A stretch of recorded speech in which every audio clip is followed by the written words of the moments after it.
Fala pessoal, tudo bem com vocês? Olha, o Vitor Pereira inova, deixa o Gabigol no banco, mas mesmo assim consegue a vitória com ela, né? Com a lei do ex. Ayrton Lucas e Pedro conseguiram fazer com que o rubro-negro saísse na frente nesse confronto. O Fluminense perdeu vários gols e a arbitragem foi polêmica, a gente vai falar dessa decisão do Carioca. Chega mais, eu sou o Chico Garcia, inscreva-se no canal e vamos juntos!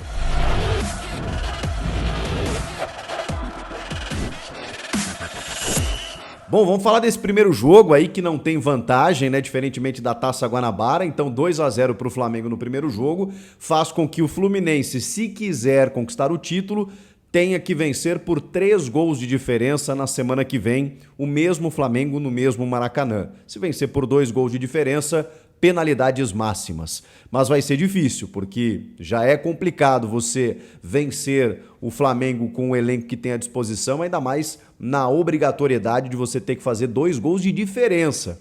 Mas olha, eu vou dizer uma coisa para vocês. O primeiro tempo desse jogo não indica nada do que foi o resultado. O Fluminense poderia ter feito 1, 2, 3 gols na primeira etapa, que não seria nenhuma injustiça, mas é aquela máxima do futebol, né? Tem 2 leis absolutas. Quem não faz, leva, e a lei do ex. Essas funcionam sempre. E nesse jogo elas foram muito bem aplicadas, digamos assim. Para começar, o Vitor Pereira, que está questionado, para vocês terem uma ideia, no primeiro tempo houve vaias no Maracanã da torcida do Flamengo. Em alguns momentos, quando o time tinha que recuar para o goleiro Santos, porque a marcação do Fluminense estava funcionando lá no campo ofensivo, quando o Fluminense estava melhor no jogo, em alguns momentos houve vaias, até porque o Vitor Pereira foi peitudo. Ele deixa no banco de reservas o Everton Ribeiro, que já não é nenhuma novidade, e também o Gabigol. Gabriel Barbosa começou o jogo no banco de reservas. E ele escala um time com 3 zagueiros, ele já vem fazendo isso, com o Fabrício Bruno, o Davi Luiz e o Léo Pereira. E aí ele abriu nas alas o Varela, lateral direito, e o Ayrton Lucas, que vem jogando muita bola, titular absoluto do Flamengo, tá jogando muito, e como ala, então, ele é muito bom no setor ofensivo, tem funcionado muito bem. Aí com apenas 2 meio-campistas ali, o Thiago Maia e o Gerson muito participativo no jogo, né? Era o cara que mais tocava na bola, mas mesmo assim, esse sistema deixava um buraco muitas vezes no meio-campo do Flamengo. Era só o Thiago Maia e o Gerson, com o Matheus França, o Everton Cebolinha e o Pedro. Esse era o time do Flamengo. O Fluminense, o time que a gente já conhecia, né? O Fábio, Samuel Xavier e o Alexander, convocado aí agora para a seleção sub-20. O David Braz e o Nino, zagueiros. Meio de campo com o André, o Martinelli e o Ganso. E aí na frente o Arias, o Keno e o Cano. O Keno não vem jogando bem no Fluminense, de longe, assim, parece aquele jogador do Atlético Mineiro, tanto que foi substituído no segundo tempo aí pelo Gabriel Pirani, que até começou bem a segunda etapa e teve que sair depois, porque aí teve que entrar o Vitor Mendes, um zagueiro, para recompor um pouco na medida em que o Fluminense perdeu um jogador por expulsão no segundo tempo. Vou falar sobre a arbitragem também.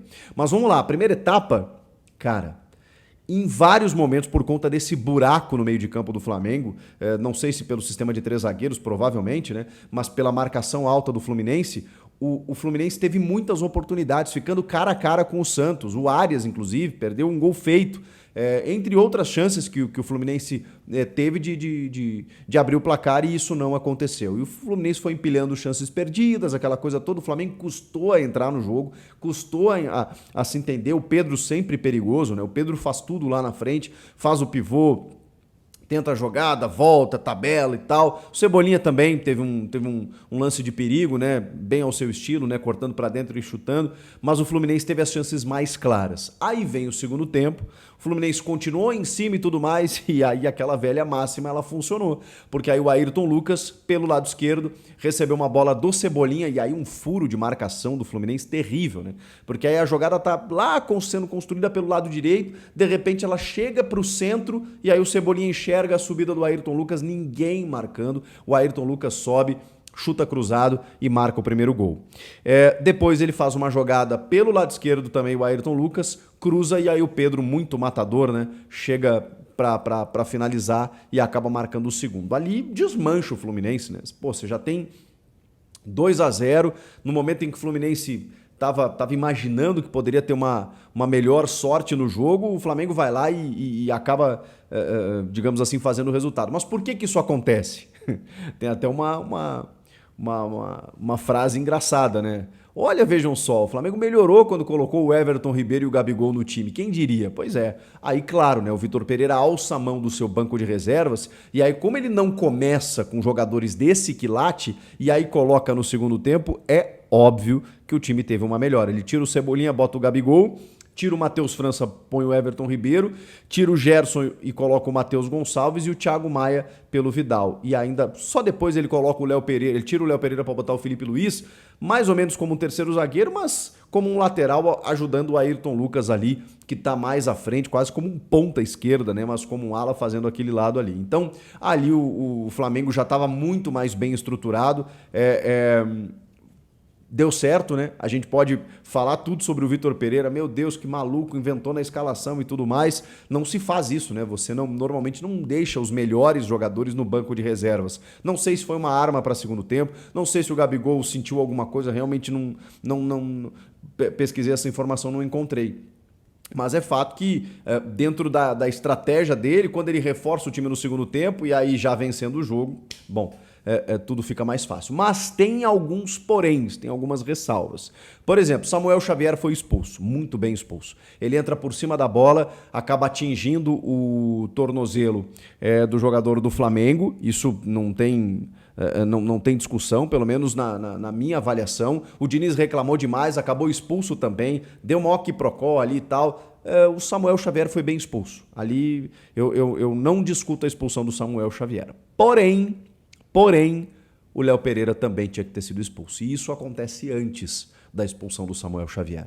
Porque o Arias recebe uma bola pelo lado direito e ele invade. E eu vou falar um negócio, tá? Não é nem pela chance clara de gol, porque ele tá mais pelo lado direito, ele tá próximo da grande área, mas tem jogadores do Flamengo recompondo, chegando próximo ali para poder fazer, enfim, a cobertura defensiva.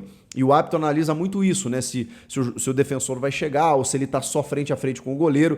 Mas o Léo Pereira dá um pontapé no Arias. Dá um pontapé. Ele dá um carrinho e dá um chute na perna do Arias. Para mim é lance de vermelho. Porque aí você pode somar, inclusive, as duas coisas. O Arias ia em direção ao gol, mesmo se a defesa chegasse ou não, e ele não faz apenas uma falta tática. Ele dá um carrinho por trás e dá um pontapé no Arias.